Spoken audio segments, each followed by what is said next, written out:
Hello and welcome back to this week's video.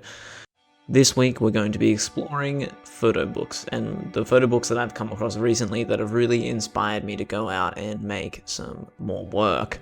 I've been in a bit of a dry spell in creation. I didn't upload last week, I was away, and I've really been looking for something to kick me into gear to continue shooting the project around the river.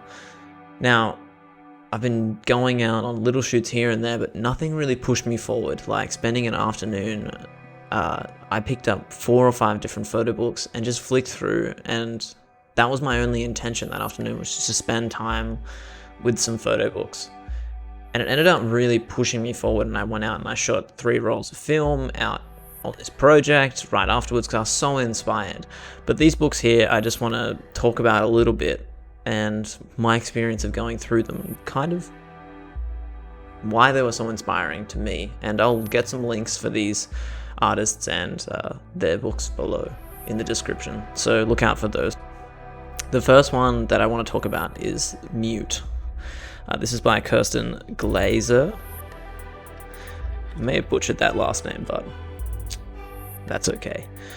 So I've got the book in front of me right now, but I'll flick through some of the pages, and it's pretty impressive, the simplicity in these black and white photos, but I get the impression that the term mute is like,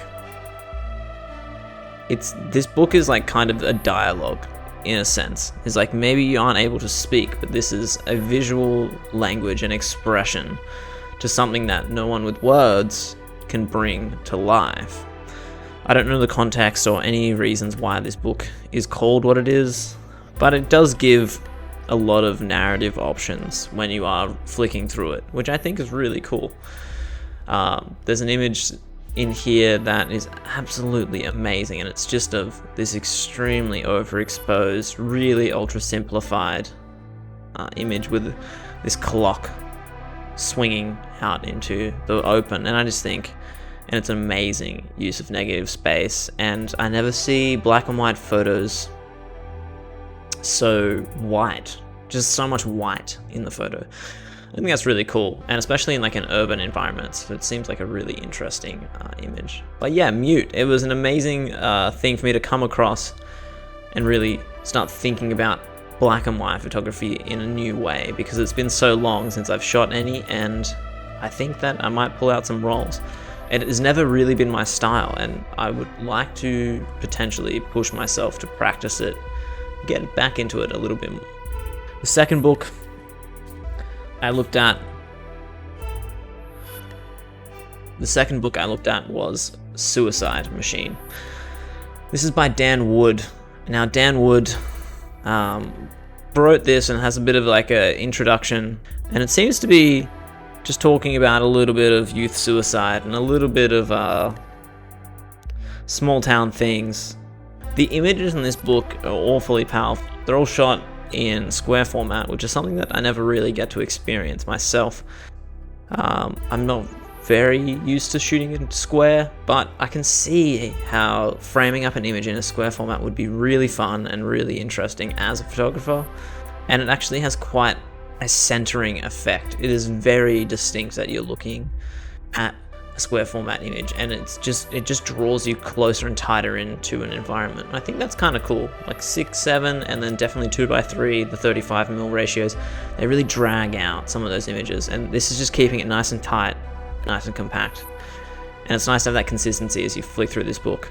One of the main reasons I really like this book is the color images are clearly so well done, and they kind of give you that true feeling of hometown, home country town vibes. And also just this cover is amazing. But yeah, that's Suicide Machine by Dan Wood. Very good. I'm pretty sure it's shot on a Hasselblad, and that, you know, that also helps for such clean and amazing images. I like these prints quite a lot. It's a great book. I'll try and get a link in the description below. But yeah, I was just in my small hometown, so this was a great one to get me inspired to take some more photos next time I go back there. Garrett Grove. Now, Garrett Grove did a book which is in front of me, called Errors of Possession. Now, I really liked this one a lot. This is probably my favorite of the three. And this is one that really got me excited, was because I've never seen such an interesting collection of both black and white and color images. And it's just so cool. The way that you put a book in this format, so large, and then just have all of these opposing images of black and white, really well exposed images. It's just incredible.